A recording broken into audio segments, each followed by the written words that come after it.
everyone, I hope you all are doing well and prepare for your board examination. So we will continue the chapter political parties. उसी को complete करने वाले हैं हम उस chapter को। हमने उसमें देखा कि कैसे कौन सी पार्टी नेशनल पार्टी बनती है और स्टेट पार्टीज क्या होती है, डेमोक्रेसी का क्या मतलब है अगर किसी भी कंट्री में। तो आज हम देखेंगे what is the challenges to political party. ये बहुत इम्पॉर्टेंट है और हमें ये देखना चाहिए कि चैलेंजेस क्या है। पॉलिटिकल पार्टी तो बन गई, पूरे कंट्री में डेमोक्रेसी है, तो किस तरह के चैलेंजेस जो है वो पॉलिटिकल पार्टीज में है। Let's start.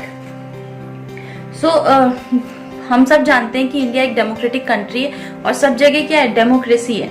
लेकिन अगर हम बात करें कि पॉलिटिकल पार्टीज के अंदर वहां पर डेमोक्रेसी हमें नहीं दिखती, यानी कि lack of internal democracy. Lack of internal democracy मतलब ये कि वहां पर तो एक ही लोगों का या एक दो जो मेन लीडर्स हैं उन्हीं का ही राज चल रहा है, वही अपने हिसाब से जो भी उन्हें सही लग रहा है वो कर रहे हैं और बाकी लोगों का जो एक्टिव मेंबर्स हैं उनकी उतनी वैल्यू नहीं होती। इसे आप ऐसे समझ सकते हैं, जो पार्टी है उसके जो मेन लीडर्स हैं वो तो इम्पोर्टेंट हैं किसी भी पार्टी के लिए, लेकिन बाकी जो एक्टिव मेंबर्स हैं उनका क्या।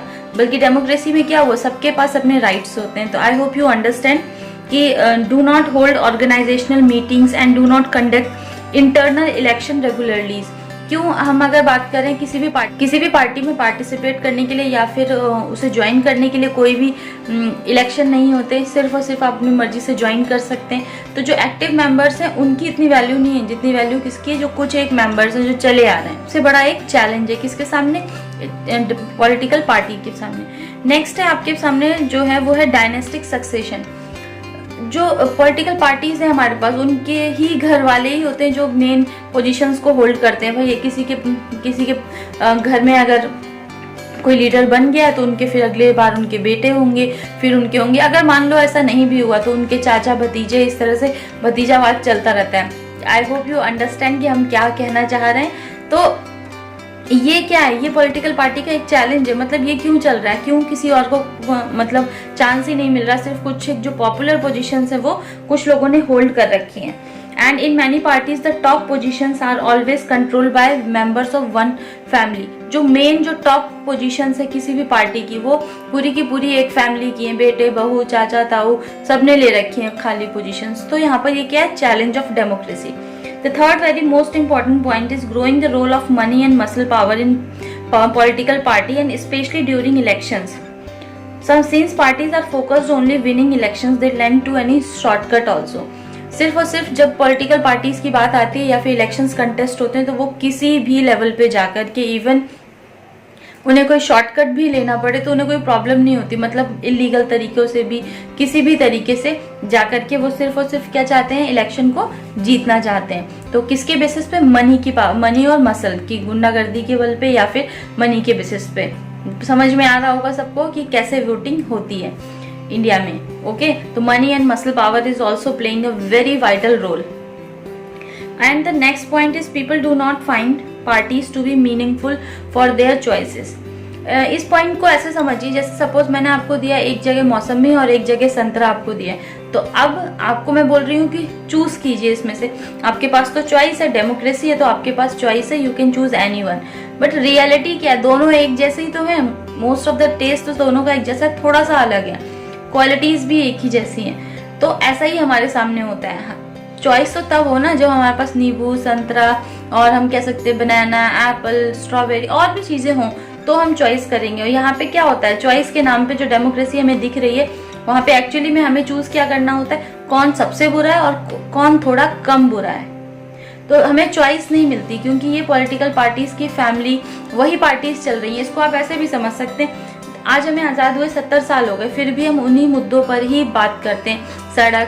सड़क, पानी, बिजली, ये कॉमन प्रॉब्लम्स है। जब भी हमसे वोट मांगा जाता है तो इन्हीं बेसिस पे कि अगर आप हमें वोट देंगे तो हम ये सारी प्रॉब्लम्स को ठीक करेंगे। तो अगेन कहाँ पे 70 सालों में हुआ क्या, तो ये पॉलिटिकल पार्टीज के अपने एजेंडे होते हैं जिनको ये बार बार उठाते हैं। तो that is a challenge of political parties. इससे कैसे निपटा जाए।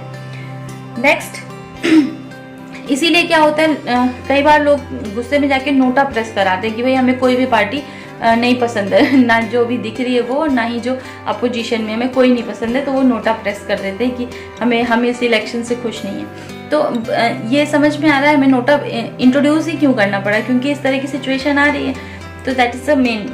तो next topic is how can parties B reformed. अच्छा, जो ये पॉलिटिकल पार्टीज हैं इनको रिफॉर्म कैसे किया जा सकता है? रिफॉर्म मतलब उनमें क्या चेंजेस लेके आए जा सकते हैं जो कि बहुत ज़रूरी भी हैं और हमारे देश को आगे भी लेके जाएंगे। तो इसमें सबसे बड़ा, जब भी हम चेंजेस की बात करते हैं तो उसमें कॉन्स्टिट्यूशनल रिफॉर्म्स भी आते हैं, जिसमें कि कॉन्स्टिट्यूशन में एक अमेंडमेंट हुआ था, एक सुधार हुआ था। जब कभी भी अच्छे आइडिया हमारे पास आते हैं और उसे हम चाहते हैं कि वो लॉ बन जाए, तो हम अमेंडमेंट कहाँ करते हैं? कॉन्स्टिट्यूशन में। तो जहाँ पे MLAs और MPs थे वो अपनी पार्टी को चेंज नहीं कर सकते। पहले कुछ टाइम पहले, जब तक कि ये लॉ नहीं बना था, तब तक था जो MPs और MLA जो पार्टिसिपेट करते थे किसी भी पार्टी से इलेक्शन को कंटेस्ट करते थे, उस टाइम पर अगर उनकी पार्टी हार गई तो वो क्या करते थे? रूलिंग पार्टी में जाकर के अपने आप को वहाँ का मेंबर बना लिया और फिर उसके बाद एक पोजीशन ले ली। तो इससे क्या हुआ? वो सीट भी खाली हो गई और इधर भी मतलब आपको एक पोजीशन मिल गई, जबकि आपकी पार्टी हार गई थी। तो इसे अब कॉन्स्टिट्यूशन ने बिल्कुल ही इलीगल बोल दिया कि अब ये आप नहीं कर सकते, आप जिस पार्टी से इलेक्शन को कंटेस्ट कर रहे हैं वहीं पर ही रहेंगे। नेक्स्ट, सुप्रीम कोर्ट ने एक ऑर्डर पास किया जिसके through influence of money and criminals, आपके जो भी क्रिमिनल रिकॉर्ड्स हैं उनसे आपको गवर्नमेंट को बताना होगा, उसके लिए एक एफिडेविट जारी करना होगा, और आपके पास कितने पैसे हैं, टोटल आपके पास कितनी प्रॉपर्टी है। ऐसा ना हो कि आपने इलेक्शन में आप जीत गए और फिर उसके बाद आपके घर बने जा रहे हैं। तो ये पता होना चाहिए पहले आपके पास कितने पैसे थे और इलेक्शन के बाद आपकी कितनी संपत्ति में बढ़ोतरी हुई है। ये करप्शन को रोकने का एक तरीका है, यानी कि एक रिफॉर्म किया गया है।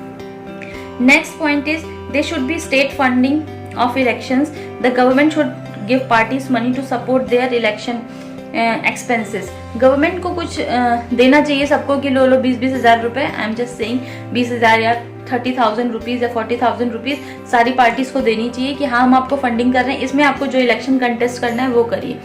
बल्कि होता क्या अपोजिट होता है, इसके अपोजिट है। जिसके पास ज़्यादा पैसा है वो बहुत ज़्यादा एडवर्टीजमेंट कर रहा है, बहुत ज़्यादा अपना मार्केटिंग कर रहा है, तो लोगों को उन्हीं का नाम दिखाई देता है इधर उधर हर जगह, जिसकी वजह से क्या होता है लोग उन्हीं को वोट देते हैं। तो जिसके पास कम पैसे हैं वो इतना ज़्यादा एडवर्टीजमेंट नहीं कर पा रहा है। तो यानी कि यहाँ पर डेमोक्रेसी की बात तो कर रहे हैं, लेकिन यहाँ तो मनी मैटर आ रहा है बीच में। जिसके पास ज़्यादा पैसा है वो एडवर्टीजमेंट ज़्यादा कर लेगा, तो उसकी मतलब उसकी वजह से वो जीत जाएगा। ठीक है, तो डेमोक्रेसी में ये चीज़ें नहीं होनी चाहिए। अगर हम ये रिफॉर्म करते हैं तो ज़रूर हमें एक अच्छी गवर्नमेंट मिल सकती है।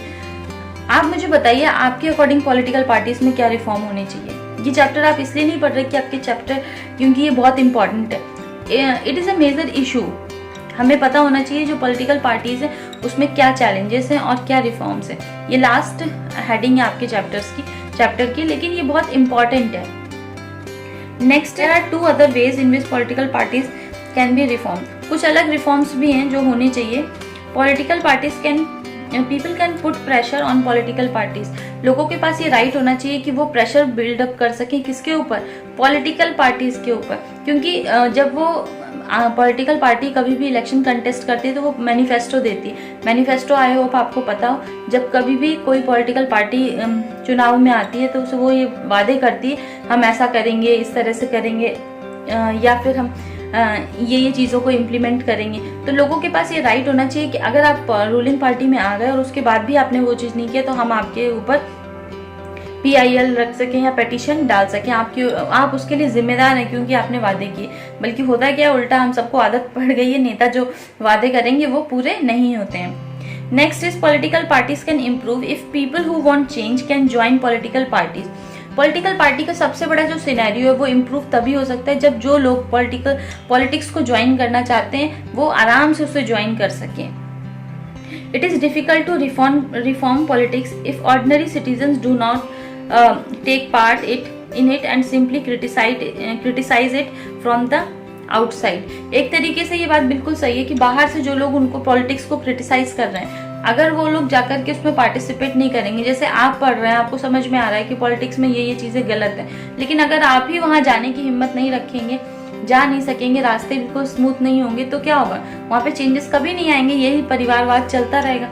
तो ये भी एक रिफॉर्म होना चाहिए, चेंज होना चाहिए पॉलिटिकल पार्टीज में, कि आराम से जो नॉर्मल सिटीजन्स हैं, जो देश के लिए कुछ करना चाहते हैं, एक अच्छे आइडियाज़ को रखते हैं, वो ईजिली वहाँ पे जा सके और इलेक्शन को कंटेस्ट कर सके, पार्टिसिपेट करें और वो जीतें उस सीट को। So this is all about your chapter. I hope you understand. So thank you so much for watching. Next we will start a next chapter soon. आप मुझे कमेंट में बता सकते हैं किस चैप्टर को आप चाहते हैं कि स्टार्ट किया जाए अभी, तो उस चैप्टर के इम्पॉर्टेंट क्वेश्चंस और हम उसको ले लेंगे। अगर आप कमेंट करते हैं कि इस चैप्टर के कुछ इंपॉर्टेंट क्वेश्चंस हैं, इस चैप्टर से 4 इंपॉर्टेंट क्वेश्चंस हैं जो आ सकते हैं एग्जाम में आपके, तो हम उसको भी लेकर के आएंगे। Thank you so much.